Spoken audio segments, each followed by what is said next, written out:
Hi, let me introduce myself. My name is Mary Jo MacDonald, and I live in Ontario, Canada, about an hour from Toronto. I am currently 55, and what makes my story unique is that I was diagnosed with transverse myelitis almost 38 years ago, on July 17, 1983. It was a time when transverse myelitis was virtually unknown, and there was no such thing as cell phones, the internet, or MRI. Transverse myelitis is almost always an unexpected blindside, and that was definitely the case for me. At the time, I was a physically fit 17-year-old who was working as a junior forest ranger in Northern Ontario. It happened randomly one Sunday morning when I simply leaned over to open a heavy wooden drawer. My legs went numb and tingly, but I didn't think anything of it because I was an athlete who was used to aches and pains. But when my legs collapsed, my camp friends knew that it was something more serious. I was initially taken to the nearby small hospital in Wawa, then emergently transferred to a larger hospital, and from there I was flown to the Hospital for Sick Children in Toronto. A lumbar puncture and a myelogram were done to rule out a spinal tumor or herniated disc, and seeing no evidence of those, and somewhat by default, my diagnosis became transverse myelitis. What a relief it was to not need surgery. A diagnosis of transverse myelitis meant no definite cure and an unpredictable prognosis. My parents were freaking out because all they could relate to was poliomyelitis. All I knew is that I was suddenly paralyzed from the waist down at T10, losing my ability to feel my legs, move my legs, or control my bowel and bladder. We were told that my sudden paralysis was caused by an unknown virus that attacked my spinal cord at T10. We were told that transverse affected me horizontally across the spinal cord, and myelitis meant there was inflammation around the spinal cord for which prednisone was immediately started. We were told that the likelihood of this happening was 1 in a million.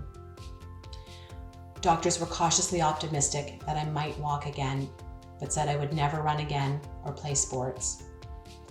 It is likely that the prednisone controlled the inflammation enough to start to slowly regain some movement in my legs during the 3 weeks that I was at Sick Kids.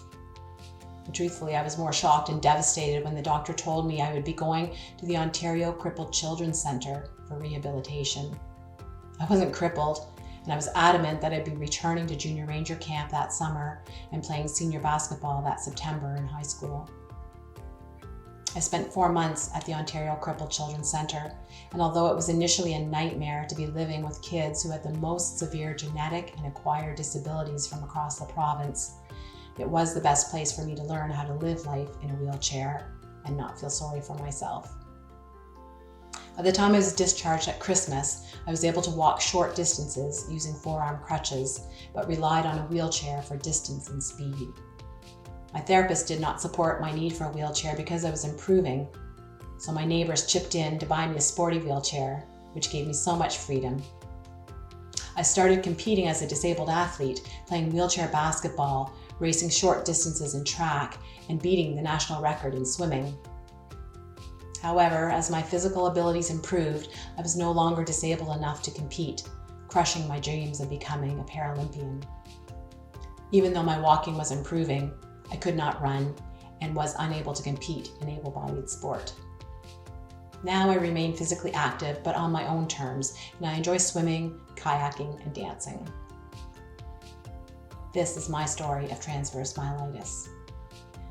Making this video was interesting, mostly because I tend to focus on the positive, but this process has forced me to look objectively at the impact transverse myelitis has had on my life and realize that I was an innocent 17-year-old victim of very bad luck.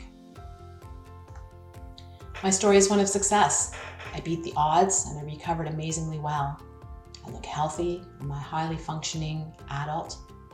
I no longer require a wheelchair and my limitations are invisible. I have no physical scars and no obvious deficits. With the help of my family and friends, I have managed to live a very successful and satisfying life. I've made the best of it. I'm not bitter, I'm not a quitter, and I'm very grateful for every step that I was not supposed to have. My biggest pride and joy is becoming a mother. And part of me wants to brag that I did not require an epidural during the 26 hours of childbirth due to the lack of sensation below my waist.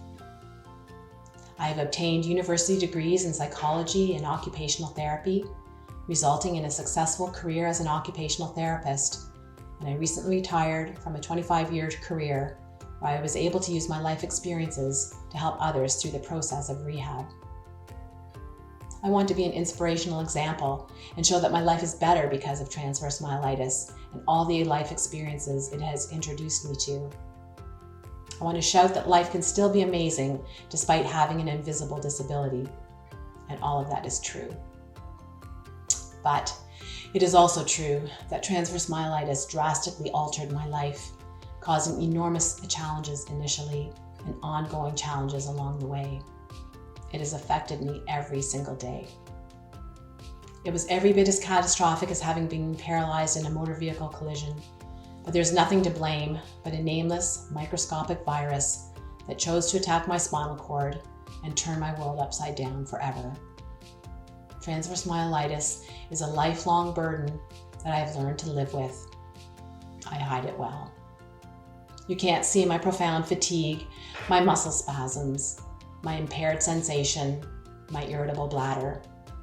It is generally not obvious until I have any limitations at all, and thus you're behind me on the stairs.